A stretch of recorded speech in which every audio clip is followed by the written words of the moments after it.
tous, bienvenue dans cette nouvelle vidéo. Aujourd'hui, on va parler d'un sujet. Alors, je devais déjà faire une vidéo euh, pour en parler, donc on va parler de l'endométriose. Donc, l'endométriose, c'est une maladie qui touche en fait plusieurs femmes et qui peut potentiellement empêcher, si vous voulez, de tomber enceinte, ou alors la grossesse peut se faire très tardivement. Donc j'avais déjà donné quelques pierres pour en fait aider les femmes qui ont cette maladie à mieux la supporter, comme l'opale rose, comme par exemple la malachite pour les douleurs. Donc l'opale rose, on est donc sur une pierre rose, elle va toucher donc tout ce qui est affectif, donc le chakra du cœur.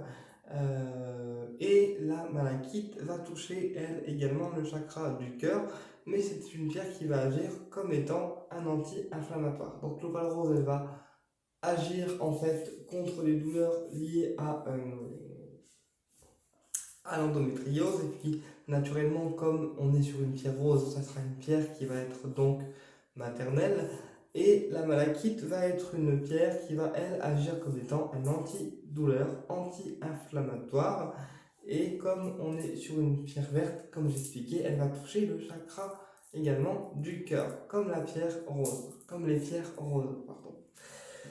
Donc l'endométriose, elle se déclenche souvent chez les femmes lorsqu'on travaille le féminin sacré, donc c'est-à-dire le propre corps féminin. Pour les femmes qui ne prennent pas par exemple soin de leur corps et qui d'un coup vont opérer un travail euh, sur le féminin sacré, qui vont par exemple prendre de nouvelles habitudes, prendre soin de leur corps, etc. Mais vraiment faire des méditations conscientes qui vont leur permettre en fait d'être à l'écoute de leur corps et de leurs organes, et bien c'est là finalement que l'endométriose peut se déclencher, puisque un corps qui n'a pas été écouté, forcément quand il est écouté, paf, ça se réveille. Il y a des choses qui se réveillent. Donc l'endométriose peut être déclenché avec ce genre de choses. C'est-à-dire quand on fait un travail profond sur notre féminin sacré, on peut tout à fait en fait déclencher si vous voulez, l'endométriose, ou en tout cas en commencer, si vous voulez, à repérer en fait les symptômes, puisque comme on dit, les maladies parfois se déclenchent plus ou moins tardivement, et souvent quand on est prêt, en fait c'est le corps qui tire la sonnette d'alarme pour nous faire comprendre qu'il y a quelque chose qui ne va pas. Donc l'endométriose touche de plus en plus en fait ben, de femmes. Et donc voilà pourquoi je fais une vidéo qui va concerner l'endométriose, parce que j'ai beaucoup de femmes qui en souffrent, mais ces femmes-là, ce sont pour moi des femmes qui ne font pas forcément attention en fait à leur corps. Quand je dis leur corps, c'est le corps en fait féminin. Et quand on va rentrer dans un travail sur le féminin sacré, donc un travail sur le corps féminin profond, c'est là que finalement les organes du corps vont se réveiller pour faire comprendre qu'il était temps, d'accord, de travailler sur le féminin sacré. Ou à l'inverse, il y a des femmes qui ne travaillent pas en fait sur leur féminin sacré, donc sur leur féminité, qu'on appelle féminin sacré, et qui ne déclenchent pas forcément en fait l'endométriose tout de suite, parce que c'est pas encore tout à fait visible. Et puis quand ils travaillent le féminin sacré à travers des ateliers sur le féminin sacré, proposés par des thérapeutes, d'accord, ils pensent que tout est débloqué, et puis finalement, hop, le corps réagit, et paf, c'est là qu'on déclenche en fait euh, l'endométriose. Donc après, chaque corps est unique, d'accord, et le corps ne déclenche jamais les choses, en fait, si vous voulez, par hasard.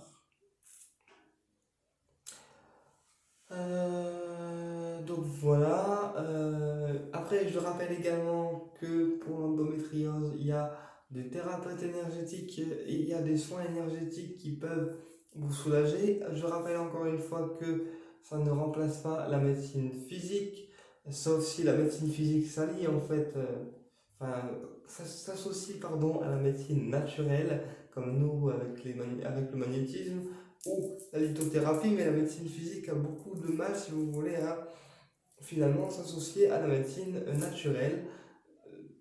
Et pour moi, enfin, pour moi, les deux peuvent tout à fait être associés. Je ne dis pas qu'il faut.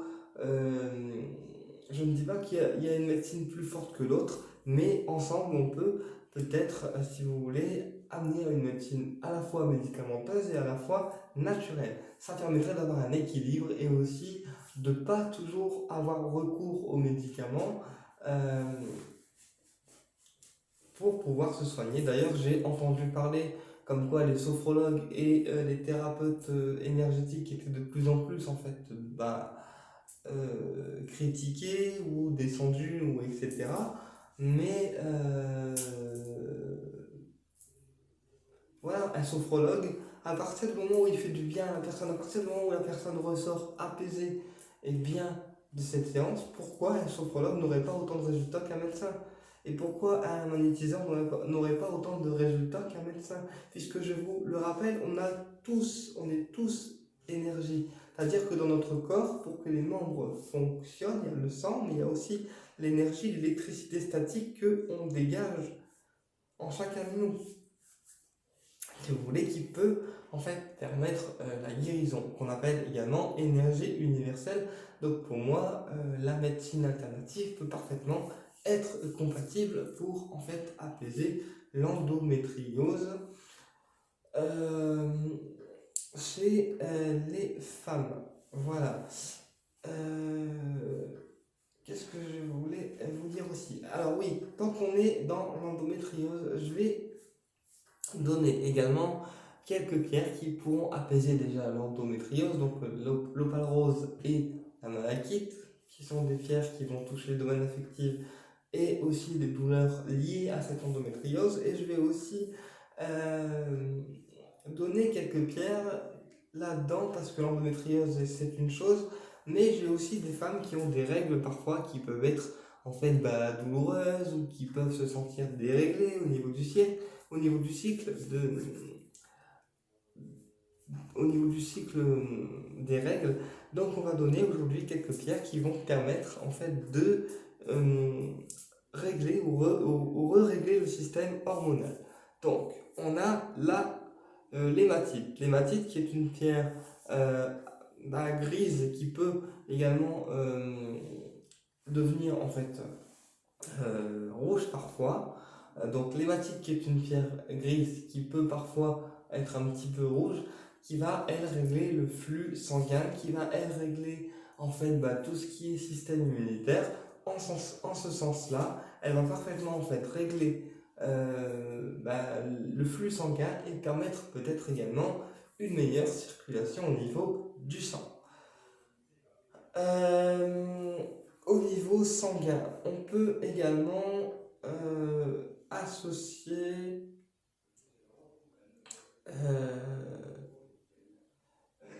par exemple la pierre soleil qui est une pierre qui est donc solaire, hein, c'est une pierre rouge un petit peu pailletée qui booste en fait la personne, qui peut donner le côté solaire, mais c'est une pierre également qui va aider en fait à protéger des crises cardiaques, etc. Mais c'est également une pierre qui va encore une fois donner faciliter la circulation en fait du sang. Euh, voilà. Donc ça c'est pour tout ce qui est circulation du sang et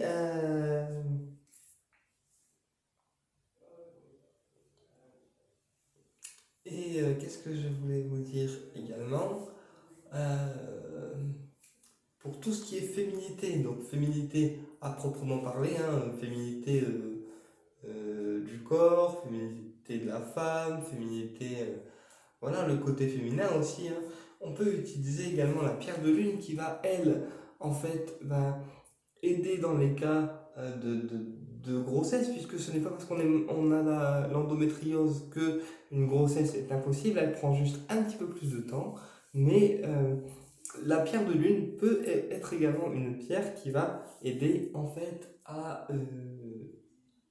la grossesse, et c'est également une pierre qui va aider à s'accepter en tant que femme et encore une fois travailler sur le féminin donc sacré. Voilà. Également aussi, ça n'a rien à voir, mais pour tout ce qui est féminin sacré, hein, pour tout ce qui est féminin sacré, je vous conseille également de travailler avec la déesse Isis qui est une déesse euh, égyptienne. Et quand on appelle l'énergie d'Isis, eh bien, elle travaille également le féminin sacré. D'accord? C'est pour ça que par exemple, le triangle d'or d'Isis, également, c'est un soin qui soigne tout ce qui est cancérigène, etc. Il soigne, mais c'est également un soin qui s'adresse, en fait, si vous voulez, à la féminité. Et quand on fait ce soin, eh bien, ça aide également à ouvrir le troisième œil, c'est sûr, à ouvrir les capacités psychiques, mais également à travailler le féminin sacré. Voilà. Eh bien, écoutez, je vous dis à très bientôt pour une prochaine vidéo et au plaisir de vous retrouver.